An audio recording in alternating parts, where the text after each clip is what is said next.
Big boss season 7 തീരുന്നതിന് മുന്നേ തന്നെ അവസാന സമയങ്ങളിലേക്ക് വന്നപ്പോഴത്തേക്കും കുറച്ചധികം ചലഞ്ചസ് വരികയും അതിനകത്ത് ആരൊക്കെയാണോ ജയിക്കുന്നത് അവർക്ക് കിട്ടുന്ന തുക എന്ന് പറയുന്നത് ഈ ഫസ്റ്റ് പ്രൈസ് ആരാണോ സീസൺ 7 അടിക്കുന്നത് അവർക്ക് കിട്ടുന്ന എമൗണ്ടിൽ നിന്നായിരിക്കും ഇവർക്ക് എന്തായാലും ഉള്ള ഒരു എമൗണ്ട് പോകുന്നത് എന്നുള്ള ഇതിൽ കുറച്ച് ചലഞ്ചസ് വരിക അതിനകത്ത് പല മത്സരാർത്ഥികളായിട്ട് ജയിക്കുന്നതും എല്ലാം നമ്മൾ കണ്ടതാണ്. അങ്ങനെ ഒരു ഏകദേശം എനിക്ക് തോന്നുന്നു 5 ലക്ഷത്തിന്റെ അടുത്തോളം ഇത്തരത്തിൽ മറ്റ് കളിച്ച് ജയിച്ച മറ്റു മത്സരാർത്ഥികൾക്ക് ഇന്നലെ സ്പ്ലിറ്റ് ചെയ്ത് കൊടുത്തിട്ടുണ്ട്. അപ്പൊ എന്തുകൊണ്ടാണ് ഫസ്റ്റ് പ്രൈസിൽ ഇത്തരത്തിൽ എമൗണ്ട് ഇവിടെയുള്ള മറ്റു മത്സരാർത്ഥികൾക്ക് വിധിച്ചു കൊടുത്തത്? ബിഗ് ബോസിന് വേറെ കാശില്ലാഞ്ഞിട്ടാണോ എന്നുള്ള ഇതിലൊരു കൺഫ്യൂഷൻ പലവർക്കും തോന്നിക്കണം. അപ്പൊ എന്തുകൊണ്ടാണ് ആ ഒരു എമൗണ്ടിൽ നിന്ന് ഇത്തരത്തിൽ വിധിച്ചു കൊടുത്തത് എന്നാണ് നമ്മൾ എന്തായാലും ഇപ്പൊ നോക്കാൻ പോകുന്നത്. അതിലുള്ള ഉത്തരം നോക്കുകയാണെങ്കിൽ വളരെ ഈസി ആയിട്ട് പറയുകയാണെങ്കിൽ ഒരു ബിഗ് ബോസ് സീസൺ 7 ഒരു അബ്സല്യൂട്ട് വിന്നർ മെറ്റീരിയൽ എന്ന് പറയാൻ പറ്റുന്ന ഒരു മത്സരാർത്ഥി അവിടെ ഉണ്ടായിരുന്നില്ല എന്നുള്ളത് തന്നെയാണ് ഏറ്റവും സത്യം.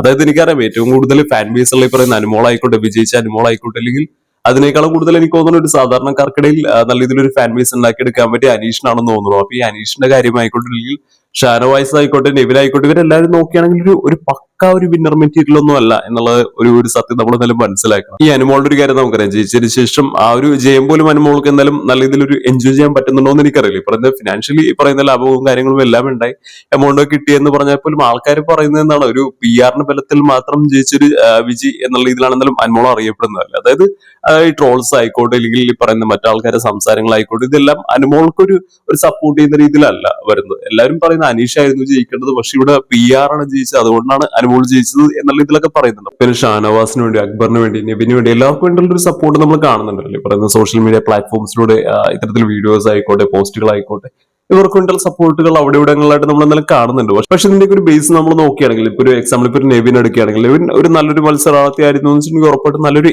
എന്റർടൈനർ ആയിരുന്നു. ഇപ്പൊ എന്താ കാണുന്ന ഓഡിയൻസിനെ നല്ല രീതിയിൽ ചിരിപ്പിക്കാനും ആ ഒരു ഫൺ ക്രിയേറ്റ് ചെയ്യാനും എല്ലാം നല്ല രീതിയിൽ ഒരു കഴിവുണ്ടായിരുന്ന ഒരാൾ തന്നെയാണ് നെവിൻ. ഒരു പക്ഷെ നമുക്ക് എല്ലാവർക്കും വളരെയധികം ഇഷ്ടപ്പെട്ട ഒരു മത്സരാർത്ഥികളിനകത്ത് ഒരാൾ തന്നെ ആയിരിക്കും നെവിൻ.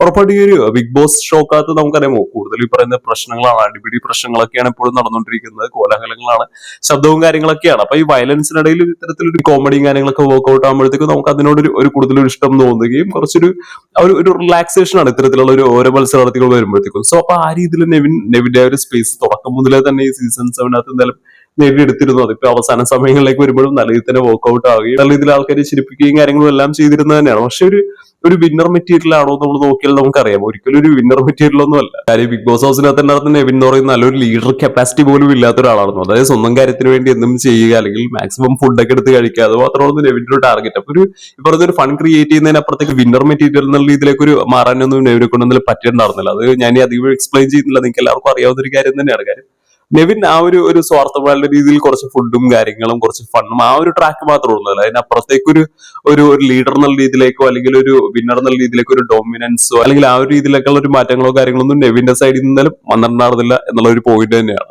പിന്നെ ഷാനവാസിനും കുറച്ച് സപ്പോർട്ട് അവിടെ ഇവിടങ്ങളിലായിട്ട് നമ്മൾ കാണുന്നുണ്ട്. പക്ഷേ ഈ ഷാനവാസിന്റെ ഒരു കാര്യം നോക്കുകയാണെങ്കിലും ഷാനവാസ് ഒരു ഇമോഷണൽ കണക്ഷൻ പിടിക്കാൻ വേണ്ടി നോക്കിയിട്ടുള്ള പറയുന്ന ഒരു ചേട്ടച്ചാർക്കളിയും കാര്യങ്ങളും എല്ലാം, അതായത് അവിടെ നിന്ന് ഇറങ്ങിയിട്ടുള്ള പല മത്സരാർത്ഥികൾ തന്നെ പറഞ്ഞിട്ടുള്ള ഒരു കാര്യമാണ്. പക്ഷെ അത് പലയിടങ്ങളിലും കുറച്ചധികം ഓവർ ആയിട്ട് പോയതുപോലെയൊക്കെ നമ്മൾ പലതും കണ്ടതാണ്. അതായത് ഈ പറയുന്ന ആദിലാനൂറയോട് കാണിക്കുന്ന കരുതലായിക്കോട്ടെ, അല്ലെങ്കിൽ അവർക്കിടയിലുള്ള ഒരു പ്രശ്നങ്ങളായിക്കോട്ടെ, അല്ലെങ്കിൽ ഈ അനീഷ് വാട്ടിൽ ഒരു ഫ്രണ്ട്ഷിപ്പ് ഉണ്ടാക്കാൻ നോക്കുന്നതായിക്കോട്ടെ, ഇതെല്ലാം ഉറപ്പാട്ടോ അദ്ദേഹത്തിന്റെ ഗെയിം ആയിരിക്കും. പക്ഷെ ആ ഒരു ഗെയിം വർക്ക്ഔട്ട് ചെയ്യുന്ന സമയത്ത് ഈ പറയുന്ന കാണുന്ന ഓഡിയൻസിനെ സംബന്ധിച്ചിടത്തോളം ഒരു സാറ്റിസ്ഫൈ ചെയ്യിക്കുക, അല്ലെങ്കിൽ അവരെ ഇതിലേക്ക് കണക്ട് ചെയ്യിപ്പിക്കുക എന്ന് പറയുന്ന ഒരു ഘടകമുണ്ട്. അതിനകത്ത് പലയിടങ്ങളിലും ഒരു പോരായ്മ, അല്ലെങ്കിൽ പലയിടങ്ങളിലും ഒരു ഫുൾഫിൽ ചെയ്യാതെ പോയത് നമ്മൾ കണ്ടാണ്. പിന്നെ അതിന് അപ്പുറത്തേക്ക് ഒരു ഗെയിമർ എന്നുള്ള രീതിയിൽ നോക്കിയാലും പല കാര്യങ്ങളും ഈ പറയുന്ന ഷാനവാസ് അണ്ടർസ്റ്റാൻഡ് ചെയ്യാൻ പോലും പറ്റുന്ന ഒരു സിറ്റുവേഷൻ ഉണ്ടായിരുന്നില്ല. നമ്മൾ കണ്ടാണ് പല കാര്യങ്ങളിലേക്ക് വരുമ്പോഴത്തേക്കും ഷാനവാസ് ഇത് എന്താണ് ഗെയിം, അല്ലെങ്കിൽ ഞാൻ ബിഗ് ബോസ് ഒന്നും ഇനി മുന്നേ കണ്ടിട്ടുണ്ടായിരുന്നില്ല, അതുകൊണ്ട് എനിക്ക് അറിയില്ലായിരുന്നു എന്നുള്ള രീതിയിലൊക്കെ പറഞ്ഞിട്ട് പല കാര്യങ്ങളും ഒരു ബേസിക് പോലും ഒരു മനസ്സിലാക്കാൻ പോലും പറ്റാത്ത സിറ്റുവേഷൻസ് പോലും ഷാനവാസിന് ഉണ്ടായിരുന്നു. അതായത് കംപ്ലീറ്റ് ഈ പറയുന്ന ഒരു ഷാനവാസ് അങ്ങനെയാണെന്നൊന്നും അല്ല പറയുന്നത്. ഈ പറയുന്ന ബിഗ് ബോസ് സീസൺ 7 മത്സരിച്ചെടുത്ത ഷാനവാസ് അത്തരത്തിലുള്ള ഒരു കാര്യം എന്തായാലും ചെയ്തിരുന്നു. നമുക്കറിയാം അവിടെയുള്ള ഓരോ മത്സരാർത്ഥികളും ഇതെല്ലാം നല്ല ഇതിൽ കണ്ട് പഠിച്ചിട്ടൊക്കെ തന്നെ വരുന്നതാണ്. അല്ലാതെ ഒട്ടും സമയം കിട്ടാതെ ഈ പറയുന്ന ബിഗ് ബോസ് എന്താണെന്ന് പോലും അറിയാതെ, അല്ലെങ്കിൽ ഒരു ഷോ പോലും കാണാതെ ഇതിനകത്തേക്ക് എന്നാലും ആരും വരാൻ പോകുന്നില്ല എന്നുള്ളതൊക്കെ ഈ കാണുന്ന ഓഡിയൻസുകാരിലും നമുക്കറിയാം. കാര്യം അത്രത്തോളം ഇതിനോടൊരു താല്പര്യം തോന്നിയിട്ട് മാത്രം ആൾക്കാർ എന്നാലും ഇതിനകത്തേക്ക് വരുള്ളൂ. ഇതൊക്കെ അറിഞ്ഞുകൊണ്ട് തന്നെ ആയിരിക്കും ഷാനവാസ് എന്നാലും ഇത്തരത്തില് ഓരോ കാര്യങ്ങളൊന്നും ചെയ്തിട്ടില്ല. ഇത്തരത്തിലൊക്കെ ചെയ്യണമെങ്കിൽ നല്ല ഇതിലൊരു സ്ക്രീൻ സ്പേസ് പുറത്ത് കിട്ടിയേക്കാം എന്നുള്ള ഇതിൽ മനസ്സിലാക്കി തന്നെ ആയിരിക്കും ഒരു പക്ഷേ ഷാനവാസ് ഇത്തരത്തിലുള്ള ഓരോ ആക്ഷൻസോടെ ചെയ്തിട്ടുള്ളത്. പക്ഷെ ഇത്തരത്തിൽ ചെയ്യുന്ന സമയത്ത് വളരെയധികം ഒരു ഹേറ്റ് ഷാനവാസിനെതിരെ പല സമയങ്ങളിലും വന്നതുമല്ല നമ്മൾ കണ്ടതാണ്. ഇത്തരത്തിലൊരു ചേട്ടച്ചാർ കളിക്കുന്ന സമയത്ത് ഒരു ഗെയിമർ എന്നുള്ള രീതിയിൽ ഷാനവാസിന്റെ ഗ്രാഫ് പലപ്പോഴും വളരെയധികം താഴെയായിരുന്നു എന്നുള്ളത് ഞാൻ ഒന്നുകൂടി എടുത്ത് പറയുകയാണ്. അത് എന്റെ ഒരു അഭിപ്രായമാണ്. ഇതിനോട് ഉറപ്പായിട്ടും പലർക്കും പല അഭിപ്രായങ്ങളും കാണുമായിരിക്കും. എന്നാലും ഞാൻ മനസ്സിലാക്കി വെച്ചിട്ട് ഷാനവാസ് ഒരു ഗെയിമർ എന്ന രീതിയിൽ പലപ്പോഴും ഒരു ഗ്രാഫ് ഒരുപാട് താഴോട്ട് എന്തായാലും പോയിട്ടുണ്ട്. പക്ഷെ ഷാനവാസ് കളിച്ചൊരു മികച്ചൊരു കളി എന്ന് പറഞ്ഞാൽ നമുക്കറിയാം, അവിടെയുള്ള പല മത്സരാർത്ഥികൾക്ക് തന്നെ ഈ പറയുന്ന ബിഗ് ബോസ് ഹൗസിനകത്തുള്ള മത്സരാർത്ഥികൾക്ക് തന്നെ പലർക്കും അറിയാമായിരുന്നു വിന്നിംഗ് സാധ്യത കൂടുതൽ അനീഷിനായിരുന്നു എന്നുള്ളൊരു കാര്യം അവിടെയുള്ള പല മത്സരാർത്ഥികൾക്കും അറിയാം എന്നുള്ളൊരു കാര്യം അവർ പല സ്ഥലങ്ങളിലായിട്ട് സംസാരിക്കുന്ന സമയത്തെല്ലാം നമ്മൾ കേട്ടിട്ടുള്ള ഒരു കാര്യം തന്നെയാണ്. സോ ഈ ഷാനവാസ് ചെയ്തൊരു കാര്യം വെച്ചിട്ടുണ്ടെങ്കിൽ അനീഷുമായിട്ട് നല്ല രീതിയിൽ ഒരു ബോണ്ടിങ് ഉണ്ടാക്കുക എന്ന് പറയുന്ന ഒരു കാര്യം എന്തായാലും നല്ല രീതിയിൽ അതൊരു നല്ലൊരു മികച്ചൊരു മൂവ്മെന്റ് തന്നെയായിരുന്നു. കാര്യം ഒരുപക്ഷെ ഏറ്റവും അവസാനം വരെ ഷാനവാസിനെ പിടിച്ചു നിർത്തിയതും ഇല്ലെങ്കിൽ ഒരുപക്ഷെ ടോപ്പ് 3യിലേക്ക് ഒരു ഷാനവാസിനെ എത്തിച്ചതിനകത്ത് ഉറപ്പായിട്ട് ഈ പറയുന്ന ഒരു ബോണ്ടിങ്ങും ഉറപ്പായിട്ടൊരു ഘടകമാണ് എന്ന് തന്നെയാണ് ഞാൻ എന്തായാലും വിശ്വസിക്കുന്നത്. അതിനടുത്ത് അക്ബറാണ്. അക്ബറിന്റെ കാര്യം ഞാൻ ഇതിന് മുന്നേയുള്ള വീഡിയോസിൽ ഞാൻ പറഞ്ഞിട്ടുള്ളൂ. ഒരു കുഴപ്പമില്ലാത്ത രീതിയിൽ ഒരു താളത്തിൽ കുറച്ച് പ്രശ്നങ്ങൾ ഉണ്ടാക്കാനും പിന്നെ വേണമെങ്കിൽ കുറച്ച് പാട്ടൊക്കെ പാടി കുറച്ച് ഫൺ ക്രിയേറ്റ് ചെയ്യാനും എല്ലാം കഴിയുന്ന ഒരാൾ എന്നതിനപ്പുറത്തേക്ക് ഒരു വിജയ സാധ്യത അക്ബറിന് ഇല്ല എന്നുള്ളത് ഞാൻ ഇതിന് മുന്നേയുള്ള പല വീഡിയോസിലും, അതായത് ബിഗ് ബോസ് തീരുന്നതിന് മുന്നേയുള്ള പല വീഡിയോസിലൊക്കെ ഞാൻ പറഞ്ഞിട്ടുള്ളത് ഒരു വിജയ സാധ്യത അക്ബറിൽ ഞാൻ എന്നാലും കാണുന്നില്ല എന്നുള്ളൊരു കാര്യമാണ്. അത് ഉറപ്പായിട്ടും അതെന്നുവെച്ചിട്ടുണ്ടെങ്കിൽ ഒരു വിന്നർ മെറ്റീരിയൽ ഒന്നുമല്ല. ഈ പറയുന്ന കൂട്ടത്തിനകത്ത് നിന്ന് കുറച്ച് പ്രശ്നങ്ങൾ ഉണ്ടാക്കുക, കുറച്ച് ഫൺ ക്രിയേറ്റ് ചെയ്യുക എന്നതിനപ്പുറത്തേക്ക് ഒരു ഒറ്റയ്ക്ക് നിൽക്കുന്ന സമയത്ത് അക്ബറിന് ഒരു വേണ്ട രീതിയിൽ സ്ക്രീൻ സ്പേസ് പിടിച്ചെടുക്കാനോ അല്ലെങ്കിൽ കണ്ടന്റ് ക്രിയേറ്റ് ചെയ്യാനോ അല്ലെങ്കിൽ ഡൊമിനേറ്റ് ചെയ്ത് നിൽക്കാനോ ഒന്നും അക്ബറിനെ കൊണ്ട് സാധിക്കുന്നില്ല എന്ന് തന്നെയാണ് ഏതായാലും മനസ്സിലാക്കിയിരുന്നത്. അക്ബർ ഒരു വിന്നർ മെറ്റീരിയലോ കാര്യങ്ങളൊന്നും ആയിരുന്നില്ല. ഈ പറയുന്ന കാണുന്ന ഓഡിയൻസിനാണെങ്കിലും അക്ബർ ജയിച്ച് കാണണം, അക്ബർ കപ്പടിക്കണം എന്നുള്ള ഇതിൽ ആൾക്കാർ എത്രത്തോളം ആഗ്രഹിച്ചിട്ടുണ്ട് എന്ന് എനിക്കറിയില്ല. ഇത്തരത്തിൽ സോഷ്യൽ മീഡിയ പ്ലാറ്റ്ഫോംസിലാണെങ്കിലും അങ്ങനെ അക്ബറിനെ സപ്പോർട്ട് ചെയ്തിട്ടുള്ള പോസ്റ്റുകളായിക്കോട്ടെ വീഡിയോസ് ആയിക്കോട്ടെ ഒന്നും അധികം തന്നെ ഞാൻ കണ്ടിട്ടില്ല. അതായത് അക്ബർ, ഷാനവാസ് അതുപോലെ തന്നെ നെബിൻ ഒന്നും വലിയ രീതിയിൽ ഒരു വിജയ സാധ്യത ആൾക്കാർ കണ്ടിരുന്നില്ല എന്ന് തന്നെയാണ് ഞാൻ എന്തായാലും മനസ്സിലാക്കിയിരുന്നത്. പിന്നുള്ളത് അനുമോൾ, അനീഷ് എന്നിവരാണ്. അനുമോൾ എന്നാലും കപ്പടിച്ചെങ്കിലും നമുക്കറിയാം ഈ പറയുന്ന PR സപ്പോർട്ട് കൊണ്ടാണ് എന്നുള്ള ഇതിലൊരു ഹെയ്റ്റ് ആണ് പുറത്തെന്തായാലും ഇപ്പൊ നല്ല തന്നെ നിറഞ്ഞിരിക്കുന്നത്. അപ്പൊ ഉറപ്പായിട്ടും ആൾക്കാർ പോയിന്റ് ചെയ്യുന്നത് അനീഷിലേക്കാണ്. അനീഷിനാണ് കൂടുതൽ സപ്പോർട്ട് എന്നുള്ളൊരു കാര്യം നമുക്കറിയാം. ബിഗ് ബോസ് നടന്നുകൊണ്ടിരിക്കുന്ന സമയത്ത് തന്നെ ഞാനാണെങ്കിലും വോട്ടിങ്ങിന്റെ സമയത്ത് കാണുന്നതാണ്. ഞാൻ ആരെയാണ് വോട്ട് ചെയ്യുന്നതെന്ന് ഞാൻ കാണിച്ചിട്ടുണ്ട് ഒരു വീഡിയോ ഒക്കെ. ഞാൻ അനീഷിന് എന്തായാലും വോട്ട് ചെയ്തിട്ടുണ്ട്. അത് എല്ലാ ആഴ്ചകളിലും അനീഷിനാണ്, അല്ലെങ്കിൽ അനീഷ് എപ്പോഴൊക്കെ ഉണ്ട് അനീഷിനാണ് ഞാൻ വോട്ട് ചെയ്തത് എന്നൊന്നും ഞാൻ പറഞ്ഞില്ല. അവസാന സമയം വോട്ട് ചെയ്തിരുന്ന അനീഷിനാണ് എന്ന് മാത്രം. കാര്യം ആ ഒരു സമയത്ത് ഉള്ളതിനകത്ത് കുറച്ച് ഭേദപ്പെട്ടത് എന്ന് പേഴ്സണലി എനിക്ക് തോന്നിയിരുന്ന അനീഷാണ്. അതുകൊണ്ടാണ് ഞാൻ അനീഷ് എന്തായാലും വോട്ട് ചെയ്തു. അനീഷിന് എന്തുകൊണ്ട് ഇത്രയധികം സപ്പോർട്ട്, അല്ലെങ്കിൽ അനീഷ് ജയിച്ചാൽ മതിയായിരുന്നു എന്നുള്ള ഇതിൽ ആൾക്കാർക്ക് തോന്നാനുള്ള ഒരു കാര്യം എന്ന് വെച്ചിട്ടുണ്ടെങ്കിൽ ഉറപ്പായിട്ട് ഈ പറയുന്ന ഒരു ഇമോഷണൽ കണക്ഷൻ അനീഷിന് ഉണ്ടാക്കിയെടുക്കാൻ സാധിച്ചിട്ടുണ്ട് എന്ന് തന്നെയാണ്. കാര്യം ആദ്യം തുടങ്ങിയ സമയത്ത് അനീഷ് വളരെയധികം ഒരു ഇറിറ്റേറ്റിംഗ്, ആൾക്കാർ കണ്ണെടുത്താൽ കാണാൻ പാടില്ലാത്ത ഒരു മത്സരാർത്ഥിയായിരുന്നു അനീഷെങ്കിൽ പോകെ പോകെ അനീഷിന് ഒരുപാട് വ്യത്യാസങ്ങൾ വരികയും ആൾക്കാരുമായിട്ട് ഇമോഷണൽ ബോണ്ടിങ് ഉണ്ടാക്കുകയും പ്രണയം തോന്നുകയും ഫ്രണ്ട്ഷിപ്പും മറ്റുള്ള പല ആൾക്കാരുമായിട്ടും വളരെയധികം ഒരു ക്ലോസ് ആയിട്ടുള്ള ഒരു ബന്ധത്തിലേക്ക് എന്താ അനീഷ് പോകുന്നുണ്ട്. അതായത് ആദ്യം ഇവരാരെയും താൻ വീട്ടിൽ കേട്ടില്ല എന്നുള്ള രീതിയിലൊക്കെ പറഞ്ഞിരുന്ന ഒരു മത്സരാർത്ഥിയായിരുന്നു അനീഷ്. പക്ഷെ അവസാന സമയത്തേക്ക് വരുമ്പോഴത്തേക്കും എല്ലാവരും തന്നെ വീട്ടിലേക്കും തന്നെ നാട്ടിലേക്കും എല്ലാം ക്ഷണിച്ച ഒരാൾ തന്നെയാണ് അനീഷ്. അപ്പൊ ആ ഒരു മാറ്റങ്ങളും കാര്യങ്ങളും അല്ല, അതായത് ഒരു സിനിമയിലാണെന്നുണ്ടെങ്കിൽ ഒരു വളരെയധികം മോശപ്പെട്ട ഒരാള് ഫിൽട്ടർ ചെയ്ത് പല ആൾക്കാരൊപ്പം ഇത്തരത്തിൽ ഇടപഴകി കഴിയുമ്പോഴത്തേക്കും ഒരുപാട് മാറ്റങ്ങൾ വരികയും അവസാനം അധികം ഫ്രണ്ട്ലി ആയി മാറുക എന്നൊക്കെ പറയുന്ന ഒരു സിനിമയിലാണെന്നുണ്ടെങ്കിൽ ഒരു നായകനെ ഇമോഷണലി പറയുന്ന കാണുന്ന ഓഡിയൻസുമായിട്ട് കണക്ട് ചെയ്യാൻ വേണ്ടി ഈ കഥ എഴുതുന്ന ആൾക്കാർ ചെയ്യുന്ന ഒരു റൈറ്റിംഗ് ടെക്നിക്കാണ്. ഈ ഒരു 3 ആക്ടിൽ നോക്കുകയാണെങ്കിൽ ഇത്തരത്തിൽ ഒരുപാട് ഫ്ലോസ് ഉള്ള ഒരു കഥാപാത്രമാണ് നമ്മുടെ ഒരു കേന്ദ്ര കഥാപാത്രമാണെങ്കിൽ ഉറപ്പായിട്ടും അവർക്ക് ഇത്തരത്തിൽ ഉള്ള ക്യാരക്ടർ ബിൽഡിങ്ങും കാര്യങ്ങളും എല്ലാം ചെയ്യാന്ന് പറയുന്ന ഉറപ്പായിട്ടും ചെയ്യാറുള്ളതാണ്. ഈ അനീഷ് ആവുമ്പോൾ ഈ കഥ എഴുതാൻ വേണ്ടി നടക്കുന്ന ഒരാളായതുകൊണ്ട് തന്നെ എത്തരത്തിലൊക്കെയാണ് ഓരോ ക്യാരക്ടർ ബിൽഡ് ചെയ്യേണ്ടത്, എത്തരത്തിലൊക്കെയാണ് ഈ പറയുന്ന ഇമോഷണലി കാണുന്ന ഓഡിയൻസുമായിട്ട് കണക്ട് ചെയ്യേണ്ടത് എന്നതിനെ കുറിച്ച് നല്ല രീതിയിൽ ഒരുപക്ഷെ അനീഷ് നല്ല രീതിയിൽ മനസ്സിലാക്കിയിരിക്കുക. അപ്പൊ അത്തരത്തിൽ അനീഷ് എഴുതിയിരിക്കുന്ന ഒരു ക്യാരക്ടറാണ് അനീഷ് അവിടെ ബിഗ് ബോസ് ഹൗസിൽ എന്താണോ കാണിച്ചു കൂട്ടിയത് അത് എന്നുള്ളത് നിങ്ങൾ ആദ്യം മനസ്സിലാക്കുക. അതുകൊണ്ടാണ് അവസാന സമയങ്ങളിൽ അനീഷ് കപ്പടിക്കണം എന്നുള്ള രീതിയിൽ കൂടുതൽ ഈ പറയുന്ന ഓഡിയൻസിന് തോന്നുകയും കാര്യങ്ങളും എല്ലാം ചെയ്തത് എന്നുള്ളൊരു സത്യാവസ്ഥയാണ്. പക്ഷേ ഈ ടീമിനകത്ത് നോക്കുകയാണെങ്കിൽ അവസാന സമയങ്ങളിൽ അനീഷ് നമ്മൾ കണ്ടാണ് ഈ അനുമോളെ സപ്പോർട്ട് ചെയ്ത് കംപ്ലീറ്റ് ആയിട്ട് അനുമോളിൽ മാത്രം സറണ്ടർ ചെയ്ത് ആ രീതിയിൽ പോകുന്ന ഒരാൾ മാത്രമായിരുന്നു. അതായത് ഒട്ടൊരു വിന്നിംഗ് മെറ്റീരിയൽ എന്ന രീതിയിലേക്കൊന്നും അവസാന സമയങ്ങളിലൊന്നും അനീഷ് ആ ഒരു കാര്യങ്ങളൊന്നും നമുക്ക് കാണാൻ സാധിച്ചിട്ടില്ല.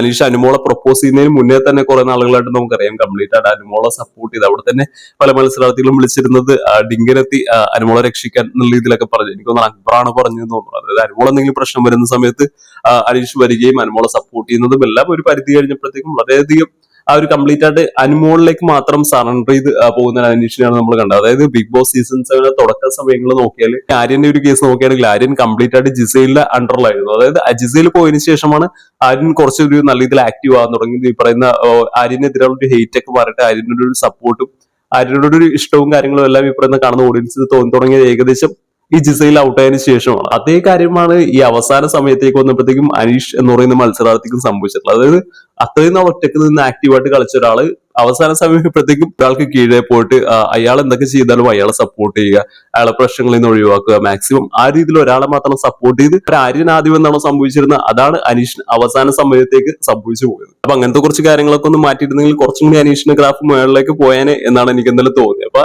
ഇത്തരത്തിലുള്ള പല കാര്യങ്ങളെ കൊണ്ട് തന്നെ അനീഷ് എന്തായാലും അവസാനം കൊണ്ടുപോയിട്ട് കലം ഉടച്ചത് എന്ന് തന്നെയാണ് ഞാൻ എന്തായാലും മനസ്സിലാക്കുന്നത്. അപ്പൊ അനീഷിനാണെങ്കിലും ഒരു വിജയ സാധ്യത നോക്കുമ്പോഴത്തേക്ക് അനീഷ് കംപ്ലീറ്റ് ആയിട്ട് അനുമോൾക്ക് സറണ്ടർ ചെയ്ത് മാത്രം പോകുന്ന ഒരു അവസ്ഥയായിരുന്നു എന്തായാലും അവസാന ഘട്ടങ്ങളിൽ എന്തായാലും ഉണ്ടായിരുന്നു. അപ്പൊ അതുകൊണ്ട് തന്നെ അനുമോൾ എന്ത് ചെയ്താലും അനുമോളെ സപ്പോർട്ട് ചെയ്ത് അനീഷ് വരികയും അപ്പൊ അനുമോൾക്ക് അവിടെ ഒരു ഡൊമിനൻസ് കിട്ടുകയും അനുമോൾ എന്ത് ചെയ്താലും അവിടെ ചോദിക്കാനും പറയാനും ഇത്തരത്തിൽ ഏറ്റവും അധികം സപ്പോർട്ടുള്ള ഒരാൾ പോകുന്ന സമയത്ത് അവിടെ അനുമോൾ അത്രയധികം സുപ്പീരിയർ ആകുകയും അനീഷ് പിന്നെ അവസാന സമയങ്ങളിൽ അധികം കണ്ടന്റ് ക്രിയേറ്റ് ചെയ്യാനോ കാര്യങ്ങൾക്കൊന്നും നിന്നിട്ടില്ല. വളരെയധികം സൈലന്റ് ആയിട്ട് ഇത്തരത്തിൽ കൂടുതൽ ബോണ്ടിങ് ക്രിയേറ്റ് ചെയ്ത് അനുമോളുമായിട്ടുള്ള ഒരു ഇമോഷണൽ കണക്ഷനും കാര്യങ്ങളൊക്കെ ആയിട്ട് മാത്രം അവസാന സമയങ്ങളിൽ വളരെയധികം സൈഡായി പോയിട്ടുള്ള ഒരു മത്സരാർത്ഥി മാത്രമായിരുന്നു അനീഷ്. എല്ലാം അനീഷിനെ ഈ പറയുന്ന കപ്പിൽ നിന്ന് അകറ്റുന്ന, അതായത് വിന്നർ സാധ്യതയിൽ നിന്ന് അകറ്റുന്ന കാര്യങ്ങൾ തന്നെയാണ് എന്ന് തന്നെയാണ് ഞാൻ എന്തായാലും മനസ്സിലാക്കുന്നത്. അനുമോൾ പിടിച്ചിരുന്നതെന്ന് പറയുന്ന ഒരു ഡ്രാമ ക്വീൻ എന്ന് പറയുന്ന ഒരു സ്ട്രാറ്റജിയാണ്. അതായത് ചെറിയ കാര്യങ്ങൾ പോലും വലിയ രീതിയിൽ പ്രതികരിക്കുകയും കരച്ചിലും പിടിച്ചിലും അതുപോലത്തെ രീതിയിലുള്ള ഒരു കാര്യങ്ങളാണ് തുടക്കം മുതലേ അനുമോൾ പിടിച്ചു വന്നിരുന്നത്. ഏറ്റവും അവസാന സമയങ്ങളിലായപ്പോഴും അതിനകത്ത് അനുമോൾക്കൊരു മാറ്റം പോലും ഇല്ല. തുടക്കം എങ്ങനെയാണോ ഒടുക്കവും അതേ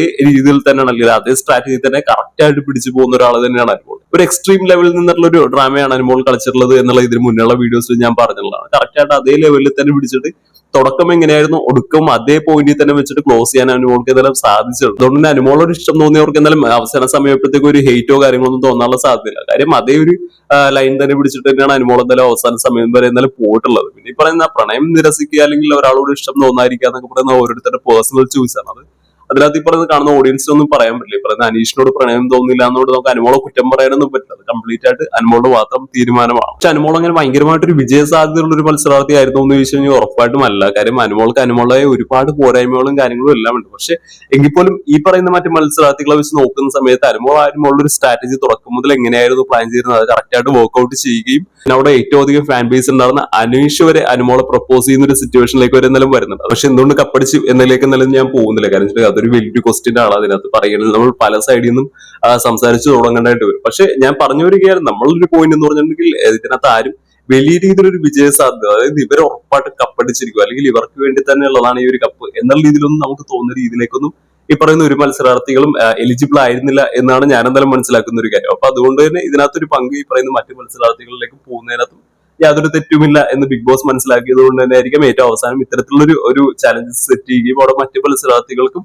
അവർ എമൗണ്ട് പോകുന്ന രീതിയിലേക്ക് എന്തായാലും കാര്യങ്ങൾ എന്തായാലും കൊണ്ടുപോയത് എന്നാണ് ഞാൻ എന്തായാലും വിശ്വസിക്കുന്നത്. പിന്നെ ഇത്തരത്തിലുള്ള ചലഞ്ചസ് നടക്കുന്ന സമയത്ത് എനിക്ക് തോന്നുന്നു ആദില, നൂറ ഇവരെല്ലാം ഉണ്ടായിരുന്നു തോന്നുന്നു. അപ്പൊ ഇവരുടെ കാര്യമാണെങ്കിലും ഞാൻ ഇതിനു മുന്നുള്ള വീഡിയോസിലും പറഞ്ഞിട്ടുള്ളതാണ്. വലിയ രീതിയിൽ വിജയ സാധ്യതയൊന്നും ഉള്ള ആൾക്കാരൊന്നും അല്ല ഇവർ. അതായത് ഇത്തരത്തിൽ ഇവർക്കാണ് അധികം കണ്ടന്റ് ക്രിയേഷനും ഈ പറയുന്ന കുറച്ച് പ്രശ്നങ്ങൾ ഉണ്ടാക്കിയ കാര്യങ്ങൾ എന്നതിനപ്പുറത്തേക്ക് ഒരു ഇമോഷണൽ കണക്ഷൻ ഈ പറയുന്ന ഓഡിയൻസുമായിട്ട് ഉണ്ടാക്കിയെടുക്കാനൊന്നും ഈ ആദിലയും നൂറയൊന്നും അധികം ശ്രമിച്ചിട്ടില്ല. അതായത് അവരെന്താണോ അത് ആ രീതിയിൽ ഈ പറയുന്ന കാണുന്ന ഓഡിയൻസിലേക്ക് എത്തിക്കാൻ വേണ്ടി മാത്രം അവർ ശ്രമിച്ചിട്ടുള്ളൂ. അല്ലാതെ അധികം ഒരു ഫൺ ക്രിയേറ്റ് ചെയ്യുക അല്ലെങ്കിൽ കൂടുതൽ ഒരു ഇമോഷണൽ ബോണ്ടിങ് ഈ പറയുന്ന ഓഡിയൻസുമായിട്ട് ഉണ്ടാക്കുക അതിനൊന്നും അങ്ങനെ ഒരുപാട് ശ്രമങ്ങളൊന്നും ഈ ആദില, നൂറ കപ്പിൾസിന്റെ ഭാഗത്തുനിന്നും അങ്ങനെ അധികം ഉണ്ടായിട്ടൊന്നുമില്ല.